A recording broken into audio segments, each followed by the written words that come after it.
We're going to turn our attention to this, as indicated in our earlier intro. The African National Congress Secretary General Fikile Mbalula is currently briefing the media on the outcomes of the ANC's National Lekgotla. These are live visuals from there. In relation to areas of importance, in their areas of deployment, but also informed by the decisions of the Lekgotla as we move forward. Decisions of the Lekgotla are informed by the execution of the ANC manifesto, that of the last election, but also they are reinforced by the January 8 statement with very clear tasks for this year in terms of what we need to do in the renewal project in terms of our theme for the year 2025. So these comrades here will field questions, but you are free to ask any other question that you would like to ask, and we think that it is of importance and relevance that you deal directly with some of our deployees and members of the NEC in their areas of deployment. The African National Congress emerges from this past weekend National Lekgotla as a united, disciplined, and forward-looking organization, resolutely focused on responding to the challenges facing the people of South Africa. This National Executive Committee, Lekgotla, which brought together ANC, South African Communist Party, COSATU, and SANCO leaders, including cadres and activists of the mass democratic movement, reaffirmed our movement's commitment to its historic mission, advancing the aspirations of the people and realizing the promise of a democratic, just, and inclusive South Africa. The deliberations were robust, reflective, and thoughtful, drawing on critical lessons from the past while charting a course for the future. The ANC is a resilient organization, firmly rooted in the understanding that our struggle for a better South Africa is a work in progress, and we are resolute in our efforts to address the economic, social, and political challenges we face. The Lekgotla endorsed a series of specific resolutions, each one rooted in the lived experiences of our people and designed to address the most pressing issues of the day. We are determined to ensure that the ANC remains a responsive, people-centered movement that is in touch with the realities of South Africans on the ground. The Lekgotla highlighted the importance of unity and cohesion, for we understand that only a united ANC and its alliance partners will be able to effectively implement the resolutions we have adopted. A cohesive ANC, firmly grounded in the values and principles of the Freedom Charter, will be the driving force behind the transformation that our country so desperately needs. The ANC has entered a critical phase of renewal, one that is focused on revitalizing the organization and ensuring that it remains rooted in the people's struggles and aspirations. Central to this renewal is a commitment to rebuilding the ANC as a united, ethical, and disciplined organization, capable of meeting the challenges of our time. The Lekgotla highlighted several key resolutions aimed at strengthening the movement, with a focus on expanding membership, deepening political education, and ensuring that the ANC remains a home for all South Africans, especially the working class, poor, and marginalized. A key decision during the Lekgotla was the emphasis on raising the quality of ANC leadership and membership, expanding our presence, especially among the youth, professionals, and workers, will remain vital to the movement's future. The ANC is committed to campaigns to recruit and retain members who are committed to the vision, mission, and values of the movement.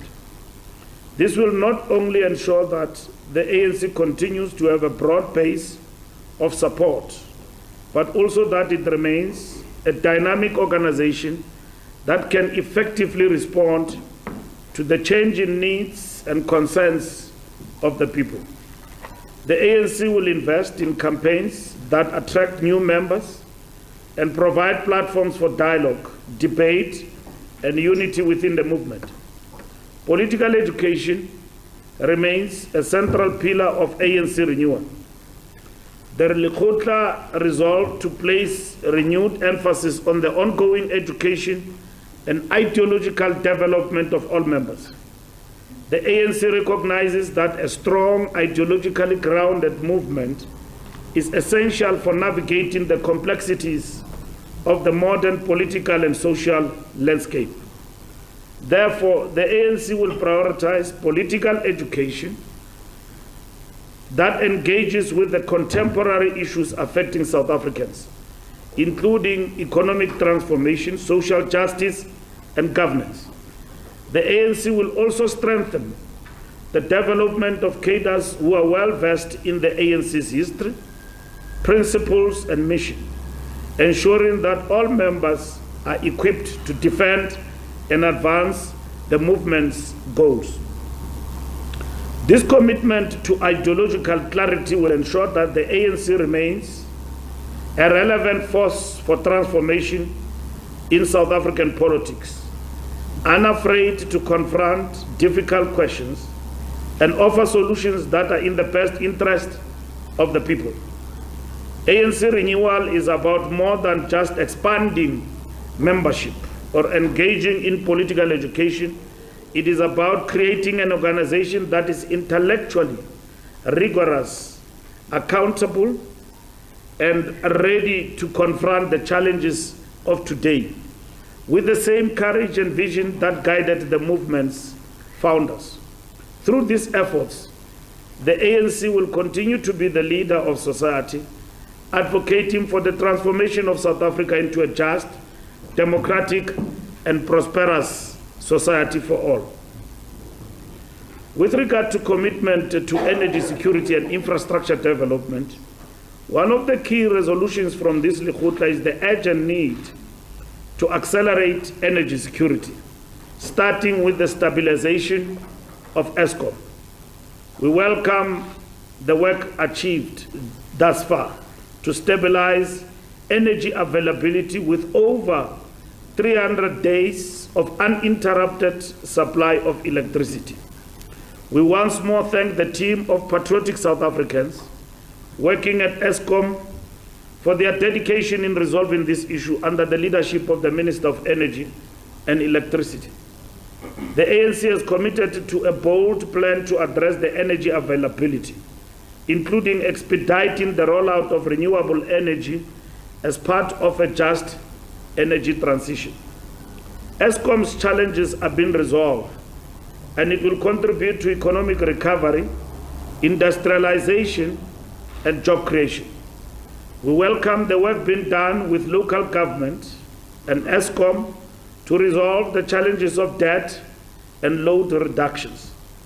In addition to energy security, the Lekgotla stressed the importance of addressing infrastructure backlogs in critical areas such as water, sanitation and transportation, roads and rail. We resolved to prioritize investments in these sectors, particularly in rural and underserved communities, where many people still lack access to basic services. A dedicated task team in government will oversee the development and maintenance of water resource systems to ensure that all communities have access to clean and potable water. The existence of water tank mafias, illegal connections, and vandalizing of infrastructure must be tackled without any reservations. This will also include tackling the inefficiencies and corruption that often delay service delivery. The ANC understands that infrastructure is a vital pillar of economic growth And we are committed to ensuring that all South Africans, regardless of where they live, have access to the services they need. On economic transformation and fighting unemployment. Economic transformation remains a key focus area of the ANC Lekgotla. Lekgotla deliberations centered around the issues of consolidating the mass employment programs, financial sector transformation, the digital economy, and the new industrial policy approach. We have a range of public employment programs, for instance, EPWP, CWP, youth service, etc. But these are disjointed and not making the full impact required, given the unemployment crisis we face. The Lekgotla therefore received a report on the review of all these programs, with a view to consolidating to an overall nationwide and multi-sectoral mass employment program that has scale and impact. The Lekgotla reaffirmed our commitment to an inclusive economy where economic opportunities are accessible to all, particularly the youth, women, and rural communities, who have historically been excluded from meaningful economic participation. The ANC is committed to creating an economy that works for all citizens, with a focus on job creation and industrialization in key sectors such as agriculture, manufacturing, construction, mineral beneficiation, digital economy, and the green economy. We're also focusing on reducing youth unemployment by introducing targeted skills development programs, ensuring that young people are equipped with the skills needed to thrive in a rapidly changing global economy. Young people have an advantage in the digital age, and we will ensure that our education and skills provide them with the skills for the digital economy, as well as continue to reduce the cost of data and bridging the digital divide. Our economic vision also includes supporting small, medium, and macro enterprises, SMMEs. The ANC understands that these businesses are the backbone of the economy, and we are committed to creating an enabling environment for them to thrive. Through targeted support, including access to finance, training, and markets, we will empower SMMEs to create jobs and contribute to South Africa's economic growth. The resolution to focus on economic empowerment, particularly for women and youth, will create a fairer and more equitable economy for all South Africans.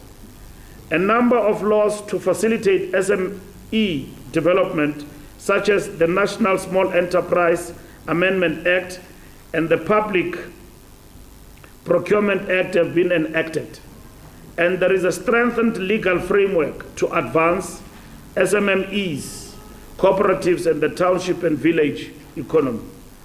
Lekgotla also welcomed the ascending into law of the Expropriation Act, which will be utilized to ensure security of tenure, accelerate land claims along with the now full-time land claims court, and speeding up land redistribution for agriculture and housing. Revitalizing public transport and PRASA, rebuilding rail networks and logistics. A major focus of the Lekgotla was the urgent need to revitalize South Africa's public transport systems, particularly the rail network.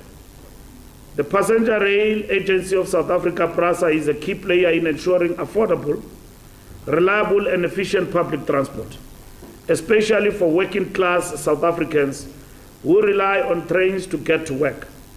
The ANC acknowledges the deep challenges the PRASA faces, including infrastructure decay, financial mismanagement, and security concerns that have hampered its service delivery. In response, the Lekgotla adopted the resolution to rebuild South Africa's rail network with a clear focus on modernizing rail infrastructure, improving operational efficiency, enhancing the security of communities. We have resolved to prioritize significant investments into PRASA and other key public transport projects, particularly the rehabilitation of rail infrastructure across the country. This includes improving station facilities and enhancing security measures to ensure the safety of passengers.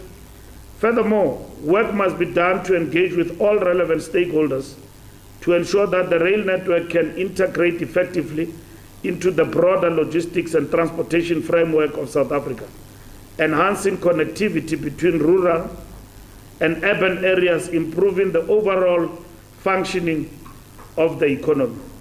A lot of work has been covered in relation to PRASA, and that work must continue. Modernization of the infrastructure in PRASA and revitalizing the rail network that was affected before and after COVID-19, the upgrading of security. We recognize that major corridors in the country have been revitalized and opened, and the major corridor in the Western Cape, in particular in Cape Town, the main corridor there in the central line, will be opened to all the citizens there, which have been closed for some time. That work must continue and be accelerated. The ANC's broader approach to transport reform includes addressing the inefficiencies in the logistics sector. We recognize that an efficient and well-integrated logistics system is crucial for economic growth, reducing transportation costs for businesses and improving competitiveness in both local and global markets. The Lekgotla emphasized the need for government to work with private sector partners to address key bottlenecks in South Africa's transport and logistics networks, ensuring that goods are moved efficiently, reliably, and at a reduced cost. Government have adopted the rail policy, which empowers government and the private sector to work together to accelerate the revitalization of the logistics network, particularly with regard to rail, and taking further in terms of implementation the policy of ANC of moving from road to rail in order to bring about efficiency in terms of the rail network and logistics in the country. Strengthening local government for better services and delivery. The Lekgotla recognized the critical role that local government plays in the lives of South Africans. The effectiveness of municipalities in delivering services such as water, sanitation, and housing is fundamental to improving the quality of life for all citizens. However, many municipalities are struggling with inefficiency, corruption, and a lack of capacity. In response, the ANC has adopted a series of resolutions aimed at strengthening local government and improving service delivery. Our local government team will strengthen to work with municipalities to address service delivery backlogs and ensure that citizens in all areas, especially rural and underserved regions, receive the services they need. This will include improving the governance and management of municipalities, ensuring that officials are held accountable for service delivery failures, and making sure that the resources are used efficiently.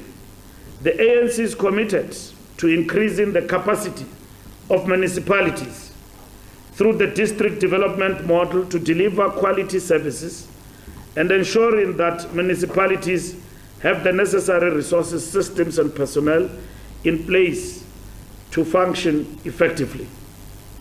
The ANC Lekgotla also resolved to invest in the political and administrative leadership at the local government level. By focusing on building the leadership capacity of local government officials, will ensure that the municipalities are better equipped to address the needs of their communities. Stronger leadership and effective governance at local government will improve service delivery and contribute to the overall goal of creating a better South Africa for all. Lekgotla also welcomes the process of review of the local architecture and the funding model. An example in this instance is our interventions and what government has done in eThekwini municipality. The ANC deployed one of its best cadres in Comrade Cyril Xaba, a former member of the National Assembly, a member of the National Executive Committee, to stabilize eThekwini. And you can see for yourselves, you had wonderful holidays in Durban this past December because of the efforts and the focused leadership of Cyril Xaba, working with the collective in eThekwini. This is the model we seek to employ across our municipalities, to intervene and, if necessary, bring outside deployment to ensure effectiveness of the municipalities going forward in the different provinces. Investing in people, education, health, and research development. Investing in the education, health, and well-being of our people, alongside the research and development, remains central to the ANC's vision for national development and economic growth. The ANC is committed to ensuring that every South African has access to quality education and healthcare, and that our research and development efforts drive innovation and sustainable progress. We reaffirm our commitment to the National Development Plan target of gross expenditure in research and development reaching 1.1% of GDP, with contribution from state-owned enterprises, the public sector, and private entities. This focus on research and development will be vital for building a competitive, knowledge-driven economy that can create sustainable jobs and respond to the complex challenges we face. In line with the ANC manifesto, we will prioritize early childhood development as a foundation for lifelong learning. The ANC believes that investing in ECD is one of the most effective ways to break the cycle of poverty and ensure that every child has the opportunity to succeed. We'll also continue to focus on improving the quality of learning and teaching in public schools, with an emphasis on expanding bilingual education in mother tongues to ensure better outcomes for learners across the country.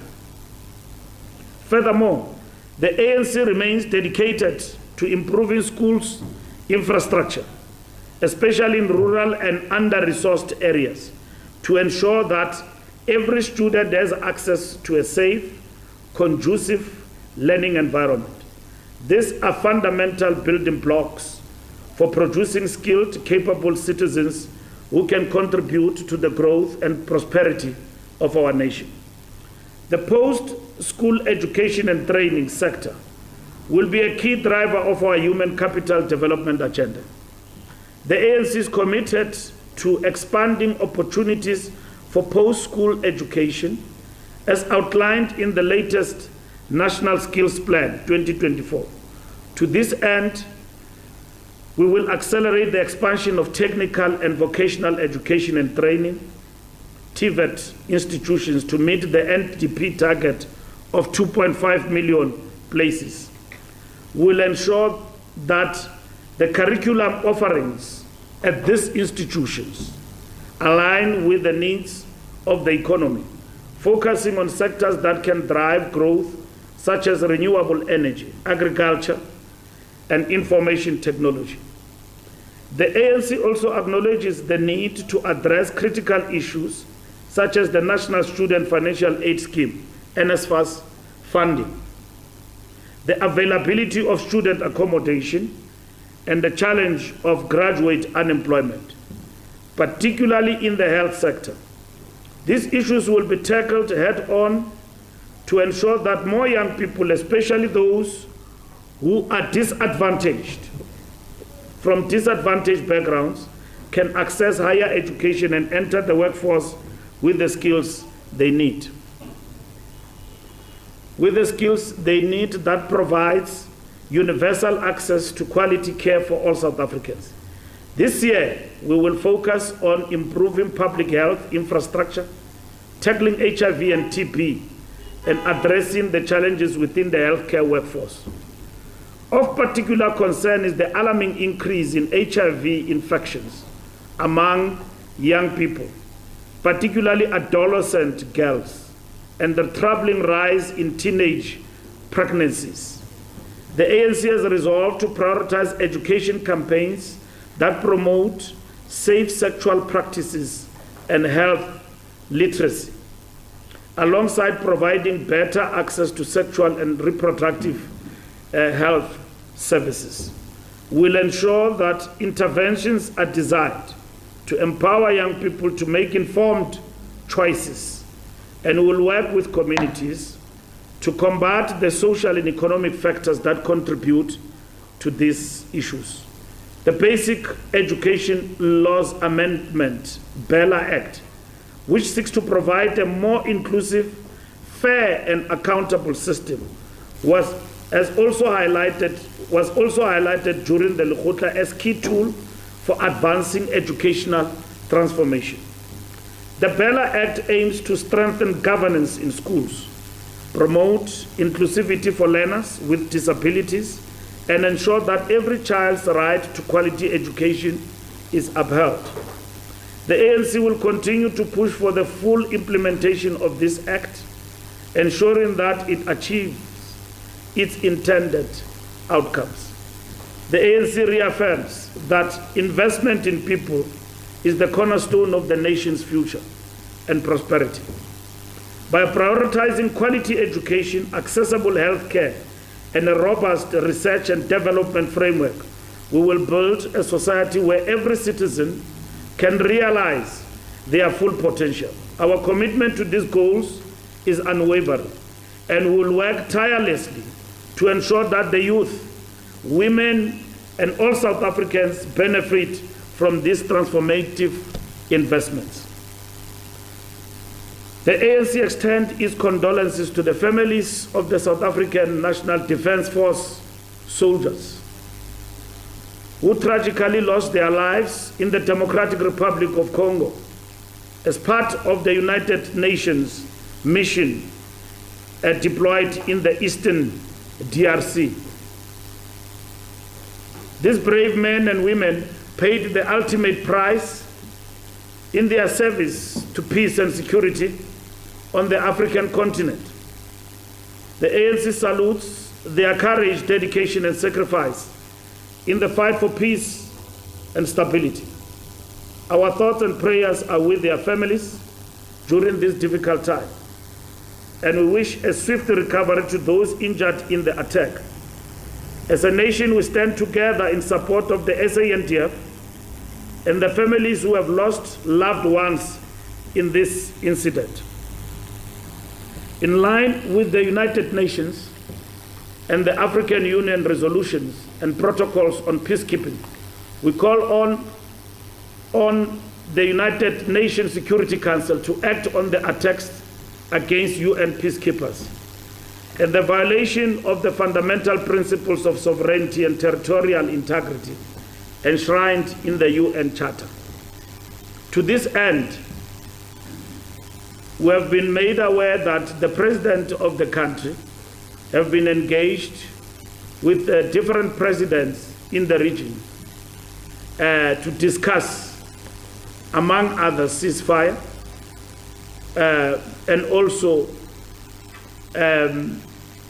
the Troika meeting that must take place before end of the week. And to this extent, the Ministry of Defense and the Minister tomorrow will brief the nation in terms of the details of what happened, that we lost about 13 soldiers in the Democratic Republic of the Congo. We are aware that there's been sweeping statements in the public domain, and some very much uninformed. And in this instance, it is important that government must deal with this matter. We act with utmost sensitivity on this issue because it is only the Defense Force that must lead in informing the families of the deceased. in this regard. And we await a full briefing on the details in relation to what happened in the DRC. And that our government must do everything in their power to ensure the support and the safety of our soldiers in the Democratic Republic of Congo, of which this is the mission that our president is leading. And at the right time, the president will take the nation into confidence about what happened in the DRC. Our soldiers in the DRC are there for a peacekeeping mission. They are not acting alone. They are acting with others within the realm of the United Nations and SADC. We have done that in many other countries in this particular instance. And there are military protocols when it comes to armaments that guide nations that lead peacekeeping missions in this regard. So sweeping statements that our soldiers are unarmed and all of that, we defer to government to answer in this regard. And we have been assured by the minister that this will happen tomorrow.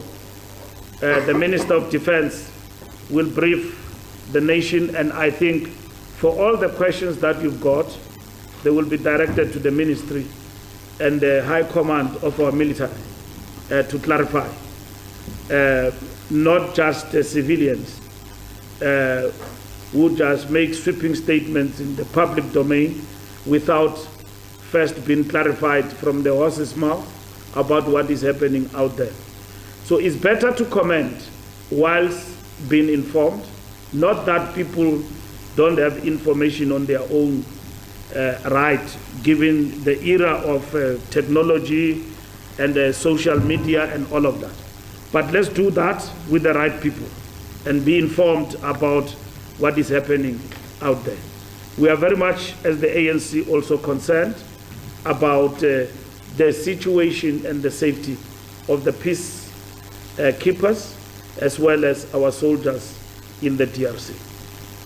In terms of the fight against crime, corruption and GBV, the Lekgotla noted that the South African peace and stability environment is facing a challenging period characterized by the threats of crime, terrorism, and illegal migration, worsened by the scourge of corruption and inefficiencies across government departments and state-owned agencies.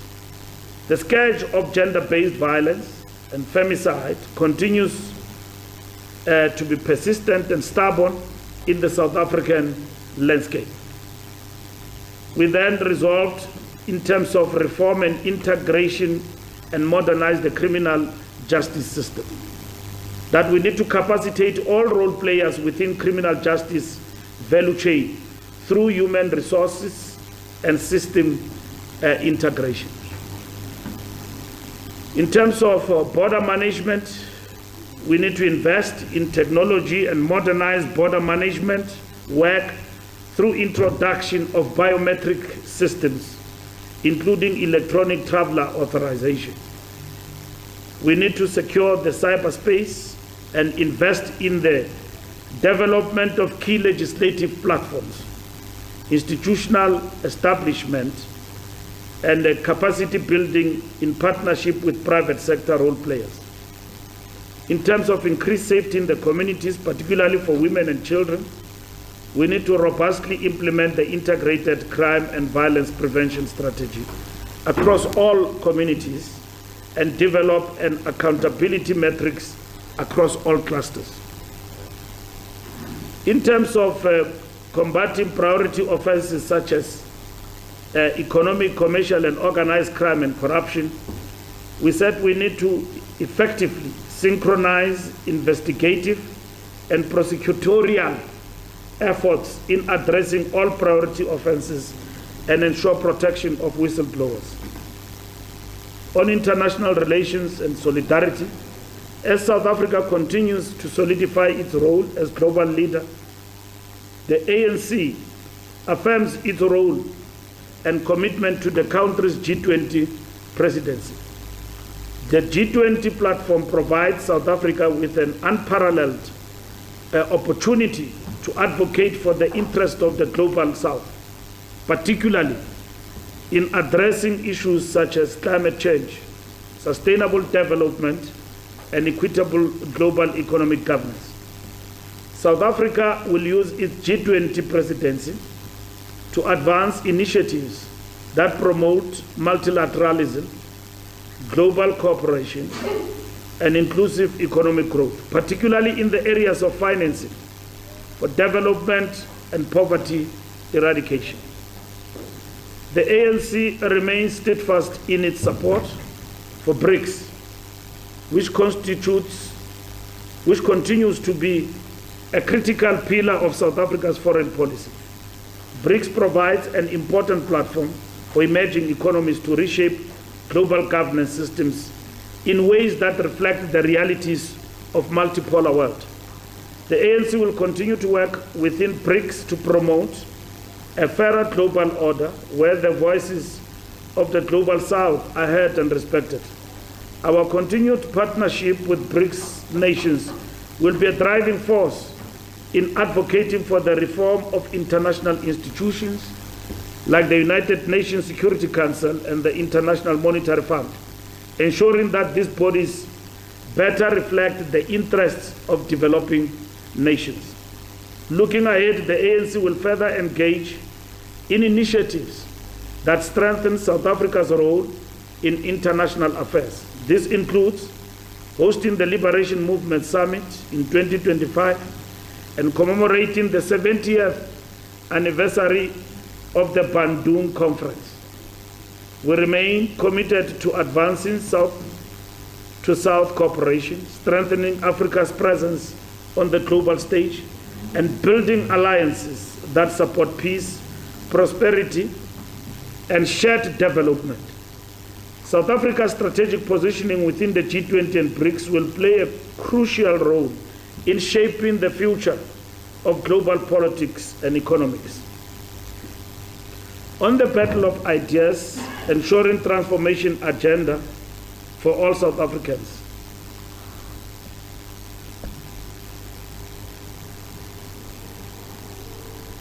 The ANC's battle of ideas is about ensuring that the movement's transformative agenda is understood by society and embraced by all sectors, from the poor and the working class to the youth and the middle class. At the core of this battle is the need for the ANC to be a movement that speaks to the aspirations of all South Africans, particularly those who have historically been marginalized. The Lekgotla emphasized that the ANC must clearly articulate how its policies and actions will uplift all South Africans and how each section of society, including the youth, workers, and the middle class, can see their dreams and aspirations reflected in the ANC's work. A central focus of the battle of ideas is ensuring that the poor, the youth, and the working class are actively engaged in the ANC's vision for economic transformation. So the ANC is about transformation. Even in the GNU, the ANC is about transformation. The ANC is not about rubber stamping the past. It's about changing the past. And that did not end with our ascendancy to political power in 1994. That simply enabled us and give us opportunities to have access over state levers of power to advance the agenda of transformation. So we are not apologetic about people's interest. Because when we talk revolution and many other things, people tend to be confused. But essentially, a revolution is about people's interest, which is about what the ANC is advancing. What are those people's interests? Underdevelopment, poverty, and unemployment. And for us to advance these people's interest, we need to transform. And transformation is about legislation. Transformation is about intervening strategically in many ways to ensure that we realize what should and will be in the people's interest. And that is what is important. Mutwaledi is here. I'm sure you'll ask him about NHI. He will clarify That is people's interest. And Makingwana is here, you'll ask him about crime. It's about people's interest. Mamluko, of course, you'll ask her about the economy, but also she's in the justice cluster and all of that. You'll ask her about all of these things which are in the people's interest. So to ask the question of transformation and transformation is non-negotiable. The Lekgotla resolved that the ANC will work towards ensuring that the media serves as a platform for factual, evidence-based reporting that reflects the true progress being made in society. It means we've got to engage in the battle of ideas. And so that battle of ideas is not amorphous. And it doesn't mean that we share the same perspective with the fourth estate in our country. And it is out of robust engagement and understanding where we come from that you'll understand where the ANC is going. So that is why we emphasize the point that the ANC will speak for itself. You can have your sources, it's fine, but the ANC will speak for itself when it comes to people's interest and national interest, what we are doing for the people and how we are advancing the cause. And we seek to build a relationship with the media and broadly society in terms of the national debate to enable ourselves a positioning in which we can be understood where we come from on a range of issues. Today we're talking about expropriation of land. We believe some don't understand us, and that is why we'll be talking even with our partners in the GNU so that they understand us, where we come from as the ANC on this matter. It's not just matters of process, that somebody did not understand the process and all of that. It's about fundamental to us, transformation. But over and above that, that transformation is not swart khafar. It's not a danger to anybody. It's about this principle of inclusivity. We're talking about when we talk about people's interest in terms of advancing transformation in South Africa. The process must include and reignite hope among citizens of this engagement. Among the areas that should be discussed, we believe, is the economy and jobs, poverty, governance, crime, nation building, advancing constitutional rights, participatory democracy, and the land reform. The ANC will work with the Alliance MDM and progressive civil society to participate in a meaningful and a coherent way, building consensus on a whole range of issues in terms of the national dialogue. On the 70th of the Freedom Charter, finally, the Lekgotla reflected on the 70th anniversary of the Freedom Charter, a seminal moment in our history that serves as a reminder of the vision of the free, non-racial, democratic, and prosperous South Africa. This milestone provides us with an opportunity to reflect on our progress, recommit to the ideals set out by the people in 1955, and galvanize efforts towards realizing these goals. As we look to the future, the ANC remains resolute in its commitment to building a South Africa that belongs to all, rooted in equality and human dignity. Thank you very much.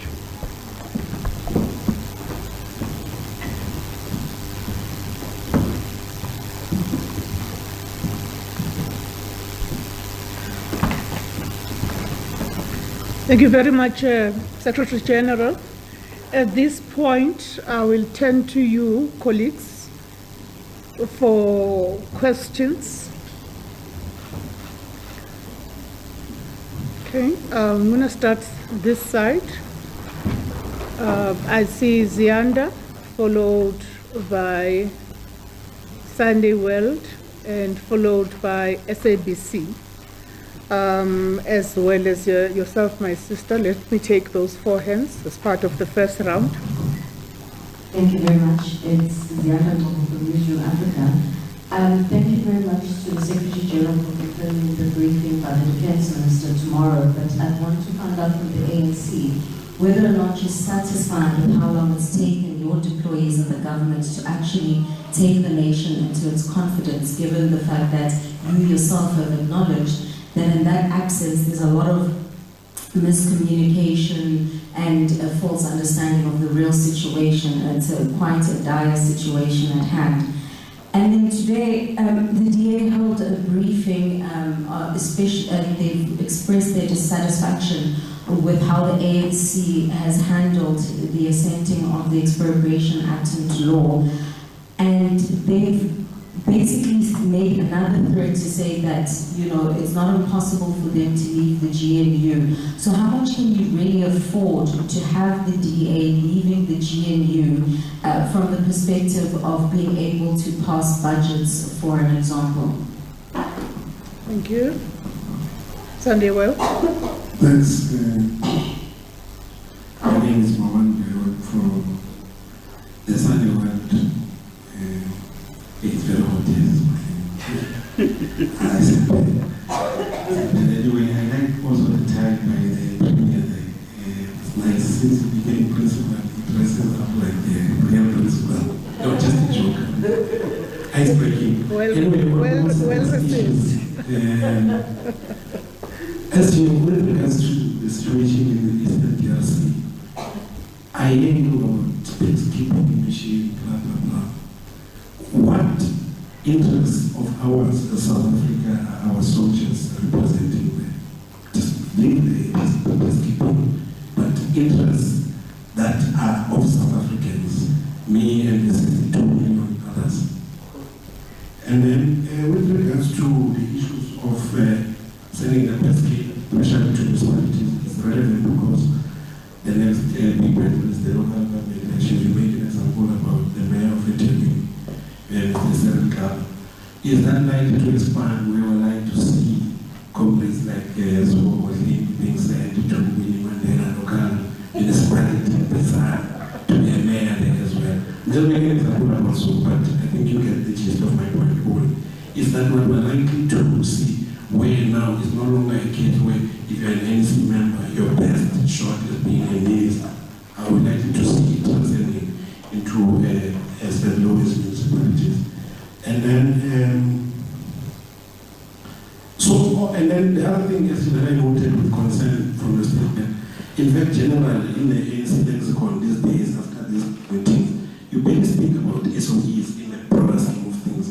These are current live proceedings there from the NC's media briefing pertaining to the outcomes of the Lekgotla that is currently taking place out in Boksburg at the back of that 113th birthday celebrations that we saw in recent weeks there out in Cape Town. So this is a Q&A session where the media is currently asking questions, and we're just struggling with audio from the questions there. So we will be providing you with the responses from that delegation. As you can see there, quite a delegation that is being led by SG Fikile Mbalula there. I can spot among them Senzo Mkhunu there. I can also spot that is, of course, Mahlengu Bengu that is currently on the podium facilitating that Q&A session. So quite a lot that Mbalula took those media attendance through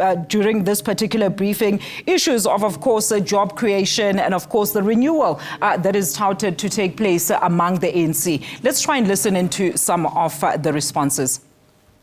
Following up on Mawale's question, successive South African presidents have been involved in the peacekeeping mission negotiations in the Great Lakes region, particularly from Mbeki, Zuma, Kgalema, Cyril Ramaphosa at this point in time. What is really South Africa's interest in that particular region, noting the number of South African business people who have business interests in that country, and some of them have that particular lineage to the political elites of the ruling party. Then, to Mr. Senzo Mkhunu, in your capacity as the Minister of Police, crime intelligence is a mess.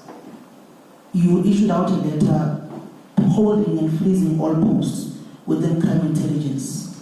How far are you within that process of sorting out the problems that are faced with crime intelligence and reports that crime intelligence is the one that funded the murder of the former ANC Youth League Secretary General, Cindy Somakak. On Provincial Commissioner Mkhwanazi, there have been reports on him. What is your current relationship with the Provincial Commissioner Mkhwanazi? Do you believe in the allegations, or what is the standpoint on the allegations that are currently made against Provincial Commissioner Mkhwanazi in the province of KwaZulu-Natal? And then lastly, the relationship with Fanima Samula, the current police commissioner, is he most likely to finish his tenure in that position, or are you looking elsewhere at replacing the national commissioner? Thank you. Thank you very much. I'll move aside.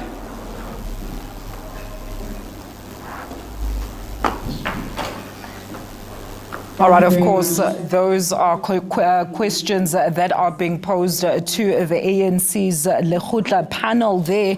Issues pertaining to the deaths of the now, we understand, revised figures around the South African National Defence Force members that have been killed. We understand so far it's about 13. That figure has since been revised from 9 that was actually reported over the weekend. So there has been a lot of questions pertaining to what exactly is the interest of South African soldiers currently fighting in the DRC. And of course, that thorny issue of the NHI, as we understand, pressure is currently growing for compromise ahead, of course, of the cabinet meeting. And we know that, of course, the DA has made a pronouncement pertaining to the fact that it is not currently a stable environment for any proposals of the NHI to actually also be signed into law as well as being implemented. As you've seen in the previous days, the president has signed in quite a few bills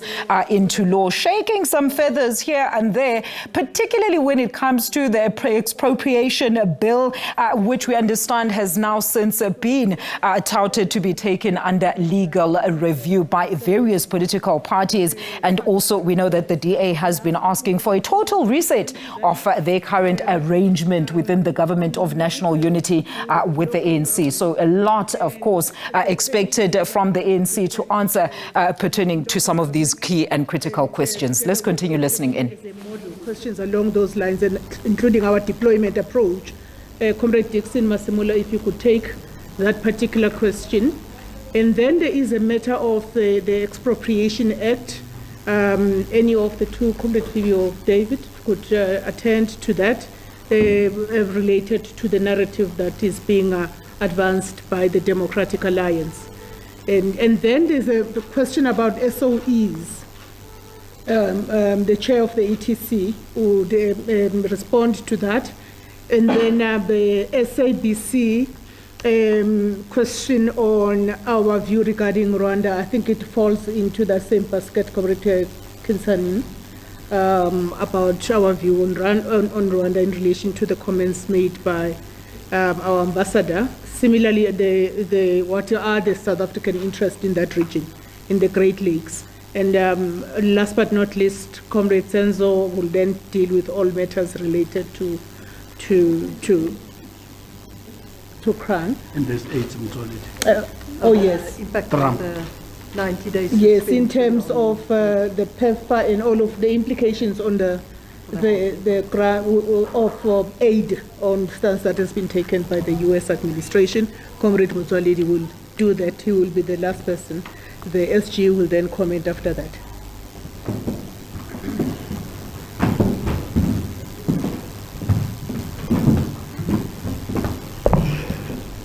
Thank you very much, Comrade Mahleng. Good afternoon, comrades. I think the first one, let me start with the issue around SOEs, the ETC matters, then come to the security. I'm into last now.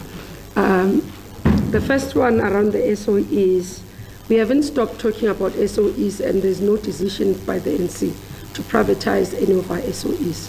What we have tended to do, because we always have focused attention, so there is work that we are doing across, but what we have done is to go into zooming in into those SOEs that we need to do work on.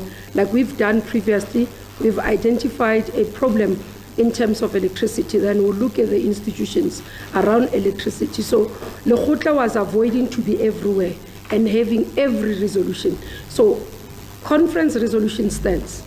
Now when you go to Lekgotla, you do progress report on those areas. And that's why you'd find that as we look at progress report, we zoom into the areas where needs intervention, monitor progress and pronounce on those. Not that we have dumped the other areas. So that's the first thing around how we work and how we process in terms of our areas of work. And we have not lost any confidence in any of our state entities. Actually, we believe that currently there's quite a lot of work and progress that is being done in recovering our state-owned entities. Coming to the issue of the DRC matter, firstly, if you look at the mission, it's a UN mission. So South Africa has joined UN mission, peacekeeping mission. One, in terms of funding mechanism, you'd understand that when you have a UN mission, and I see quite a lot of people publicly, they talk about funding and all that, it's done as part of a package of the UN mission. So UN will have a resolution to say we'll send a mission, peacekeeping mission, into this country, and when they do that, that's why they will do the whole package of their support, of their even their stipend and all those things. That's why they end differently even when they go there. So a mission sent by South Africa on its own and a mission sent under UN has different categories. So this one is particularly that. You'd understand that South Africa was part of or led in terms of the discussion of peace in terms of DRC at the time when President Kabila took over. The negotiations were in Gauteng. So following that, as part of sustainability of ensuring that peacekeeping mission continues, that has been the issue. The unfortunate part is that peace has not been fulfilled or has not been realized over time, and the issues around interventions, that's why the mission remain, peacekeeping mission remain. Because we have agreed and we are approached by UN to join the mission, you don't just pull out as South Africa. So you continue to fall in. So the conversation will be with all the other countries that have sent missions or sent their soldiers at the DRC as part of the conversation led by the UN. In relation to our representative, I think the President and President Kagame spoke. You would have seen a communique from the President saying that they have conversed. I don't think we haven't received as the ANC a communique that says from government point of view, we do not have good relations because Rwanda is part of that. The conversation between all the heads of states as it's communicated currently is that there must be ceasefire. And it will be verified with government and president when he addresses, and Minister Lamula can clarify that. But from where we are sitting, we do not have information that says this is what is happening in Rwanda and therefore this is what Rwanda has done. It will have to be official from government, but also UN will be leading in that regard if such happens. It will not be South Africa because it's a mission that is led by trade. On the business interest, let me just clarify.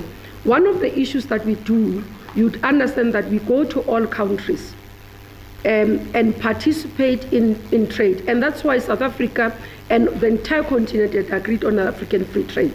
So you cannot say that in this country, business are not there. And I think Samkelo, when he speaks about people who are aligned, you would have to share SG with you.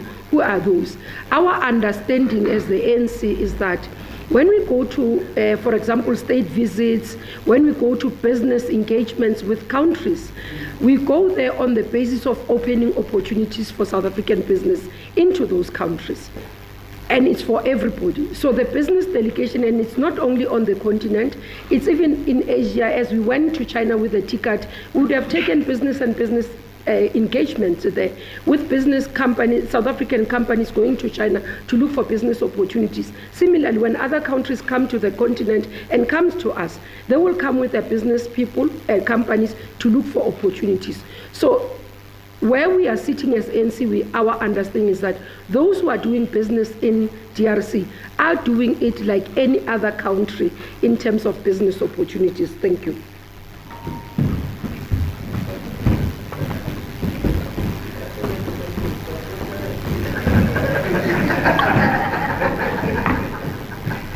No, thank you very much, Comrade Mahlengi, and a very good afternoon to members of the media. with regard to matters relating to local government in this country, the African National Congress places a very huge premium on matters of local government precisely because of its centrality and importance with regard to the responses to the socio-economic conditions of our people in the country, given the need for provision of basic services, the need to contribute towards the overall national development plan, which obviously all those processes happens at the local government level.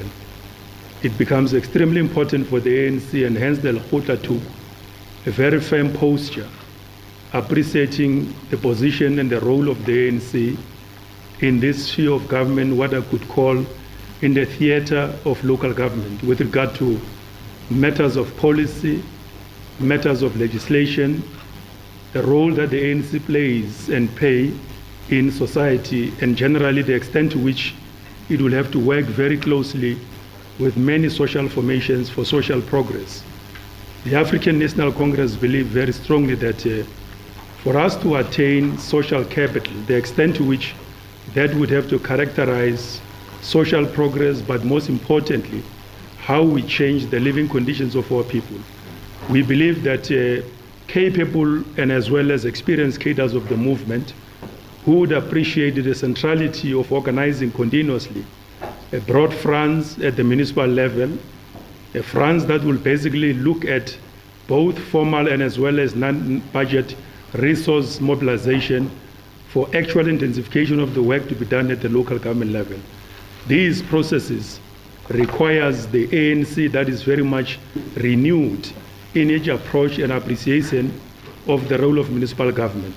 The Lekgotla, in its discussions and decisions at the end, the ANC was very much certain that out of the experiences that we have learned recently, for instance, of what the Secretary General has just referred to as our intervention in eThekwini Metropolitan Municipality, where a senior cadre of the movement was deployed, it actually beckons on the ANC to make sure that with greater social conscience and ingenuity, we must consider going forward deployment of very senior, if not capable cadres of the movement, because this level or sphere of government, it is extremely important, if not very central. We have learned out of the 29th May 2024 national elections that if society and communities are not very happy about performance of our government, and greatly at the municipal level, we stand to basically receive very reduced electoral fortunes on net as a consequence of our inability, precisely because of some weaknesses in the system that Lekgotla was able to analyze and assess and take a very strong point. Out of these issues, I fully concur with the question that was posed here, that the ANC believes very strongly that what we have learned out of eThekwini Metro, we're basically already in discussions with comrades and colleagues in Mangaung municipality.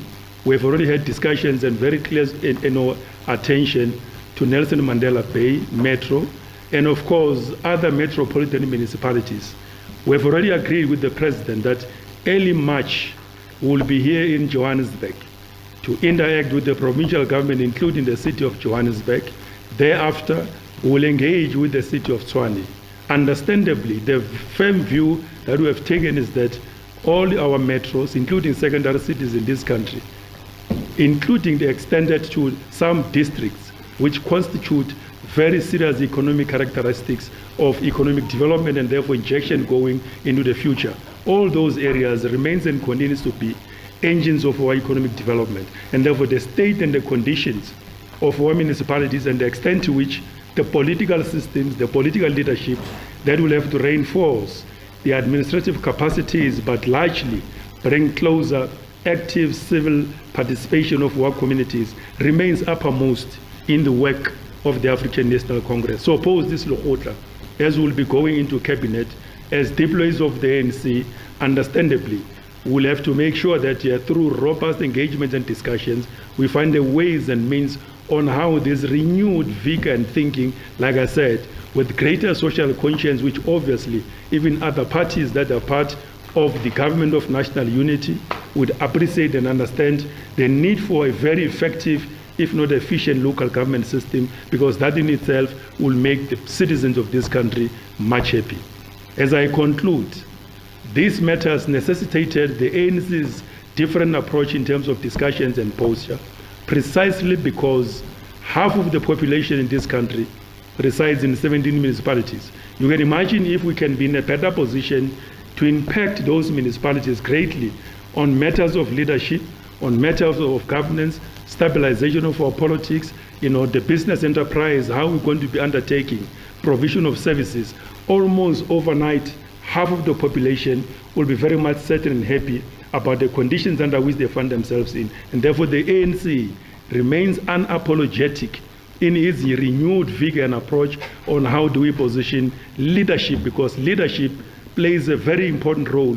You can see in eThekwini, we only changed one office of the mayor with what has been existing there, both at the political level, including even administratively. But the impact of that individual working together with the rest of the comrades and colleagues that he found on site, they have fundamentally changed the complexion and the complexities of that situation on a right direction. It's a new philosophical basis and understanding that will drive our transformation and therefore repositioning of our municipal government going forward in this country. We want to assure South Africans that local government of tomorrow would not necessarily be the same as what might have happened in the previous few years. We have learned lessons. We fully understand and appreciate all those negativities and basically disappointments that might have happened. And where we are at the moment, as we move into the future, we are actually occasioned for greater performance and effective delivery of services, informed and guided by much needed political leadership that will find its resonance on how it translates into the efficacy of the social systems of the administration. Thank you very much, Comrade Mahlengi.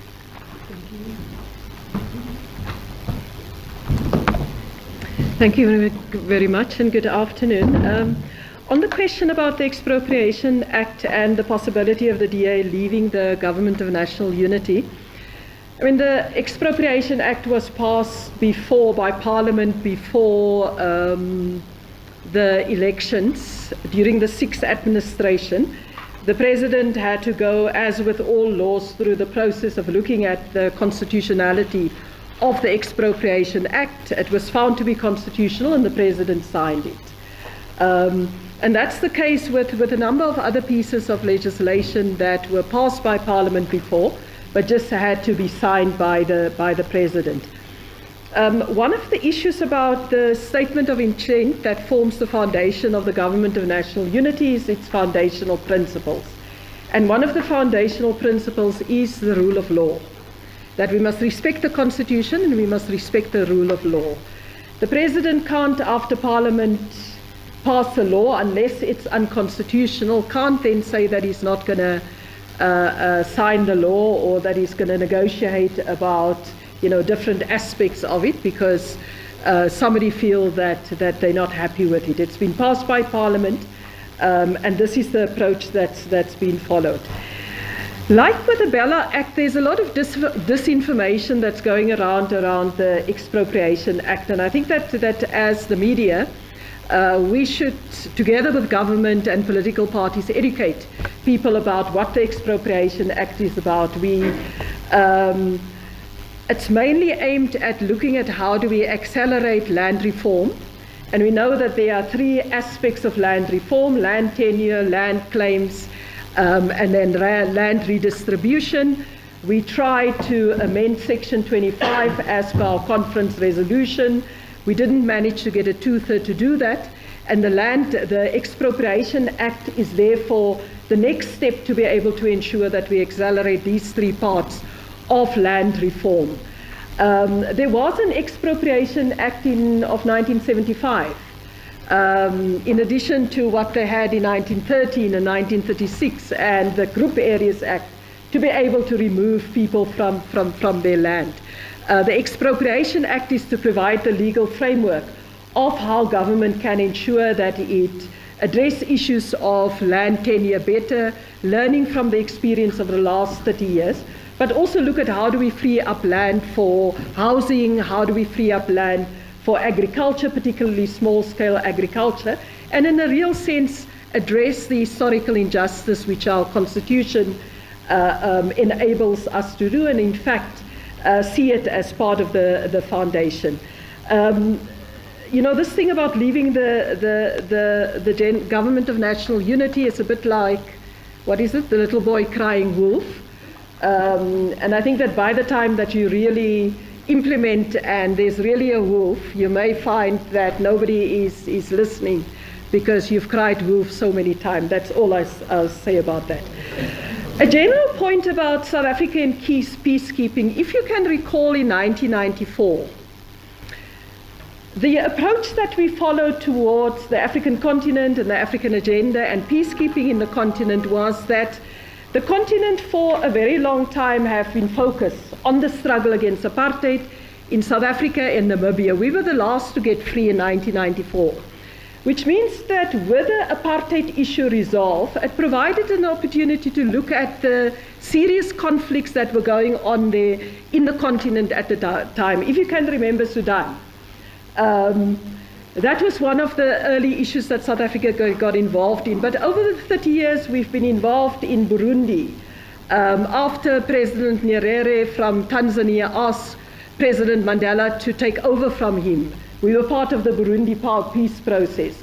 We've been part of the process in the DRC. It's not the first time. We've been involved in the DRC since before 1996. Libya is another example. Cote d'Ivoire, South Africa had to play a role. And not just in the African continent. I mean, we've been asked to assist in Northern Ireland, Sri Lanka, East Timor, what is the other place now? Of course, Palestine, that we are involved in an ongoing basis. So the role of South Africa in peace talks and peace missions is based on a document that this year we will be celebrating 70 years, where we said that there shall be peace and friendship. And that's what South African foreign policy is about, that where, as part of the international community of nations, we participate in peacekeeping missions. Secondly, we understand that South Africa can't isolate itself from the rest of the continent, because it expresses itself, if there's a problem in Mozambique, it expresses itself in migration to Mozambique from DRC and other parts of the continent. So there's a link, and your question about what it means for the 62 million South Africans, it means that we have to look at peace and security in a broader regional context in order to make sure that we have peace and security, and we can address the push factor that force people to leave their countries because of instabilities and problems. So that's really the context of our peacekeeping, and our mission in the DRC, together with MONUSCO as well as the SADC mission, is part of that continuity of a policy that started since 1994. What will our inputs be in the Lekgotla? I think the lady from SABC question. The government Lekgotla will look at both what should go into the 2025-2026 program of government, but also to adopt the medium-term development plan for the 7th administration. And that is why the statement that the Secretary General read dealt with nearly every aspect of governance and the priorities that will go into the medium-term development plan, from what we will do about crime and GBV to education, health, to the economy, and particular focus on industrialization, investment over the coming 5 years in infrastructure, as well as issues with regards to water, energy security, as well as international relations. So our input to the Lekgotla outcomes is really what our deployees will be taking to the government Lekgotla. And that is based on the 3 priorities which the President last year in the opening of Parliament set for the 7th administration, which is inclusive economic growth and jobs. It is addressing the costs of living and tackling poverty. And then, of course, the 3rd one is to build a capable, developmental and ethical state. So that is our input into the government Lekgotla. And the fact that we once again met together with our alliance partners, as the SGC said, is part of making sure that we have unity of purpose. And those ANC members that, from the President to the ministers, to our premiers, that are part of the Government of National Unity and leading provincial governments, that is the mandate that they have to take into the Cabinet Lekgotla, but also the Provincial Lekgotla that will follow. Thank you very much.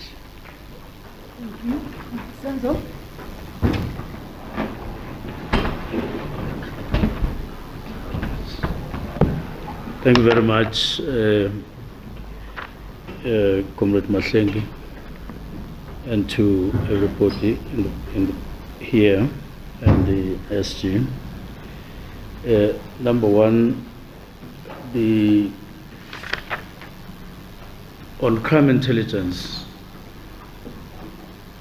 the Ministry of Police regards crime intelligence as one of the key components in policing, not only in South Africa, everywhere else. And we take that component very seriously, to a point where it has been identified as one of the priorities, together with technology in policing, outstanding dockets in the detective section, and forensics, because they are key enablers in improving policing and making sure that we have impact that is desired. Now, our areas of focus include murder, the murder rate, which we want to reduce, rape, drugs, proliferation of firearms, both legal and illegal. If we are to achieve any progress or make any progress on this, we need these enablers to assist us to get the organization to a better position. And that's why they've been identified as priorities. Now, we've had several discussions, of course, not only on crime intelligence, but on all these areas. And on crime intelligence specifically, we have had quite a number of discussions, and they are ongoing within the ministry.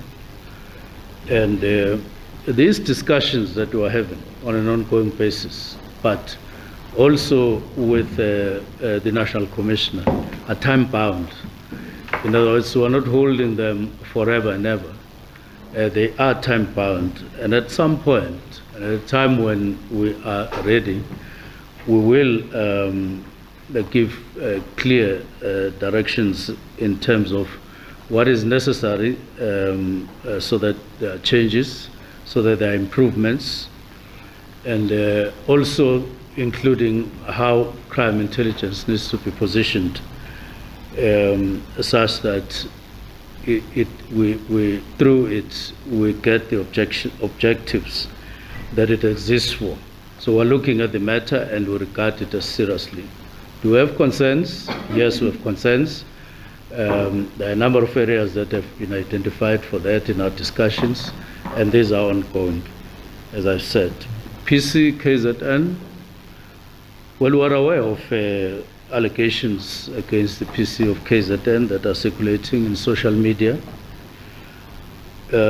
We've had a chat with the National Commissioner on this, and National Commissioner will be addressing the media before the end of the week on this and other matters that he will regard as relevant for that particular media briefing. But negative allegations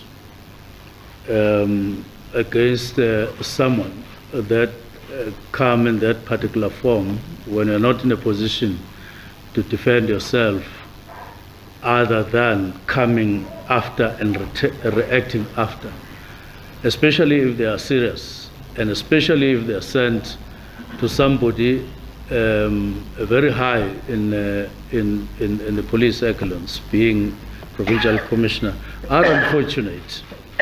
They are unfortunate in the sense that we need to avoid harming somebody without due regard and without relevance, who has such a huge responsibility in the community. And therefore, it's all unfortunate that these allegations have come in the form that they have, and they will be addressed, even though they've already, they will be addressed properly, even though they're out there without being channeled properly, as we would have loved, that they be channeled properly with evidence and all of that. But of course, we will react to the process in due course. What are my relations or ministry's relations between with the provincial commissioner? These relations are prescribed in law. He reports to the national commissioner, all of them, national. But practically, it's unavoidable that from time to time ministry will talk to commissioners at the provincial level. At that level, it's normal, or from KZN, we spend no less than 3 days there, we're talking and getting briefings that are necessary. So working relations are normal, and we continue to do so. And the last part is working relations with the National Commissioner. We have normal relations with the National Commissioner, and which I regard as good. But working relations, if they are working relations, it would mean that there would be a part that would concern me as minister and as together with ministry, and on the other hand, National Commissioner will have his own concerns. We will meet. Do we meet? We meet frequently. We talk frequently. We phone each other. Even today, I did call him on some matter. So those relations, he is matured enough, I am matured enough, that we should maintain healthy, very healthy working relations, which doesn't mean that when there are issues that need to be discussed, we avoid that. It won't happen like that. We'll discuss matters as and when they arise and need to be discussed, whatever issues. Thank you. Thank you. And last,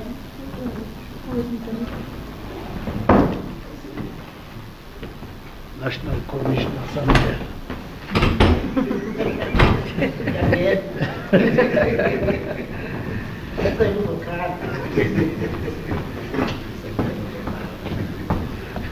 Thank you very much, SG and colleagues and members of the media.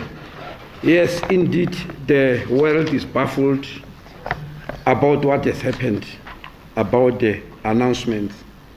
We have been fighting the scourge of HIV, AIDS, TB, and malaria together for more than 20 years as a global community, and depending very much also on global funding. But on the South African side, as you know, we are running the world's biggest HIV counseling and testing campaign. At 5.5 million people are on ARVs. No other country comes anywhere near that. The total amount spent in this campaign is 44.4 billion rand. And PEPFAR contributes 17% of it. The rest is mostly our own fiscals and some other funders, like Global Fund. Now, where are we going to be affected? PEPFAR has got a presence and is helping us in 27 districts out of the 52 districts of South Africa. These are the 27 most affected districts in the country. And so the district that will be affected will be 5 in the Eastern Cape, 2 in the Free State, 4 in Gauteng, 7 in KwaZulu-Natal. You'll understand why, because KwaZulu-Natal is the most affected province, 2 in Limpopo, 3 in Mpumalanga, 3 in Northwest, and the Cape Metro in the Western Cape. Now, I got late here as chief because we're still having meetings about this to try and compile to find out exactly how much is the weight of the problem on our shoulders. We had arranged a meeting with the Minister of Finance, which was scheduled for 1 o'clock. Unfortunately, it was postponed. But I must also add, most of the people who are funded from PEPFAR are the ones who told us that they've been written letters to stop because of the review.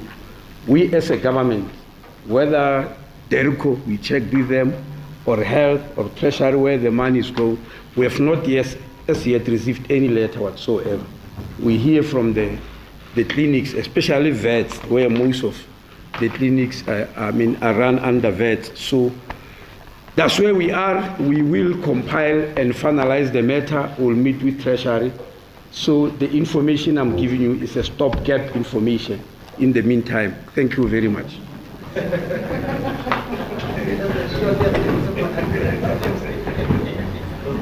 Okay, no, holding information, not get. I think Minister Mtswaledi, Comrade Mtswaledi, have clarified Gareth Cliff this afternoon, because he was one of the people who were making sweeping statements about this aid and support we get globally, as though South Africa from its fiscus was not contributing to the program in the fight against HIV and AIDS in our country. As Yanda, in terms of the Defence Force briefing, it is important, and there have been statements that have been issued. Of course, they are briefing at the right time, because Defence Force doesn't work like anybody. They need time to ascertain the facts and look at their situation and thereafter brief. There are people who passed on, and they need to inform families. There are protocols there, and so on, that they need to follow. But we knew that the briefing was going to come, and probably at a given point in time there will be also the voice of the president. But the minister tomorrow have assured us that he will deal with the details, which I think the media can look forward to that. The problem with South Africa is that people like to jump for things that they don't understand and speak out of turn. Justifiably so, because we are a vibrant constitutional democracy. Things like, is the army equipped? How did it happen that 9 soldiers were killed? Those are the questions the army must deal with. Something went viral that we've got no ammo, we've got no food. It was posted. All of those things must be addressed properly within the sensitivities of the army. But first and foremost, we need to understand that we didn't send our soldiers to war, we sent them to maintain peace. So if we send them to war, you will see grip in them. So if people attack us, we will go this direction of Pretoria in the afternoon. In 30 seconds, everything will done. So there are terms in terms of peace mission that our countries agree to. And those terms include the fact that what armament are you giving in, and all of that.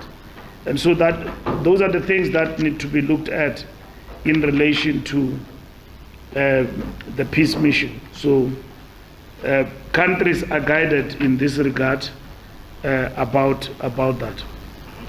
So I'm happy that you asked a question and you left, so it's fine.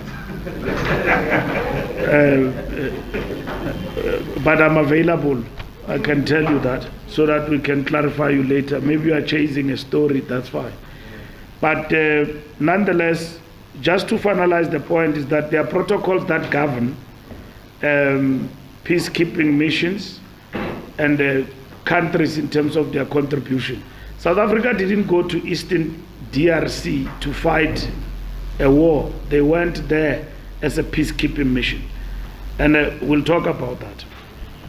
In terms of that peacekeeping mission,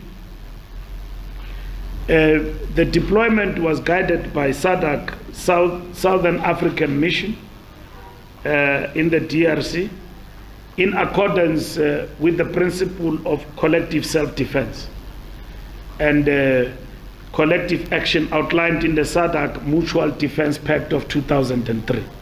And that has happened. That has happened in Delgado, in Mozambique. In fact, we are still there, in Mozambique. And we are acting there with Rwanda and others to avert that situation. Our soldiers are there. And I'm not sure whether they are back, but they are in Cabo Delgado as part of this collective defense pact of 2003 of SADC. So it didn't start now because there are casualties. And the ministry will explain what happened. We were informed, Parliament was informed, and under MONUSCO and Summit DRC, SADC, as well as the AU and the United Nations, this mission was established together with elements of the Congolese army and in the creation of what is called FARDC in Eastern DRC. And our army was part and parcel of that. So we didn't live here with all our artillery to go to war. We went there to maintain peace and join others. And in the process of that, when we're faced with challenges and we get to be attacked, and probably, I don't know, we become a collateral in the conflict, it's a question that we need to address. And this is exactly the point that President Ramaphosa is addressing with the heads of state. Because if we take everything stock and barrel and go to war in the DRC, the question will be relevant. For what? For what? We've got, I was in the Eastern DRC in Goma, which has now been captured by M23. And I met those soldiers there. They had Roy Falk and everything and so on. In that, as part of that particular mission. But we are not there to war. We are there to maintain peace. And all the risks must be looked at. We went to Bangui, Central African Republic. Our soldiers died there. Zuma was the president. And then I see Mojo Mtau, he was the general of the intelligence in the army. He knows these missions are executed in what, and he says, no, we must go to war. War with who? It's wrong, that assertion. War with who? Stock and barrel, army, everything, carry the artillery, Gripen in the air, Roy Falk, to fight who? We went there to join armies, Southern Africa, Tanzania, and Malawi, to maintain peace in Eastern DRC. M23, to repel them. Now, we must have a workshop if we forgot about what is this M23 and why we came to this resolution in the AU and everything else. There are business people in South Africa, it's true, who are doing business in Congo, mining and all of that. South Africa, under Thabo Mbeki as our president, we were here at Luthuli House, working with the Congolese at Shell House to establish government in Congo. There was no government there. Kabila, his father came, and then his son came. We established government. We went to, what is this place? No, we went to Sun City with them to establish government under Kabila. Administration after administration, they've been faced with challenges. And the Great Lakes region, we have been faced with these particular challenges over time. including Rwanda, Uganda, Congo, DRC, and so on. So we have been dealing with this issue in South Africa. And we have had South African business people, black and white, going to Congo for businesses and all of that. It did not need our army to go and protect their interest. We've been in the Eastern DRC for a specific purpose, ethnic cleansing and all of those things that happened. If you remember what happened in Rwanda, and the world was watching, our foreign policy has made a commitment in terms of the African continent that we will work for peace in the context of the institutions, democratic institutions like the African Union and SADC. We will not act on our own. The fact that we have now realized casualties in the DRC, Eastern DRC, it's unfortunate that our soldiers died there, but they are brave. They are brave and they must be celebrated because they died on duty for Pan-Africanist cause that this government have actually embraced. They didn't die there because they were protecting minerals of somebody. Our people must not be misled. They went there for peace, and that is what it is all about, and it must be understood.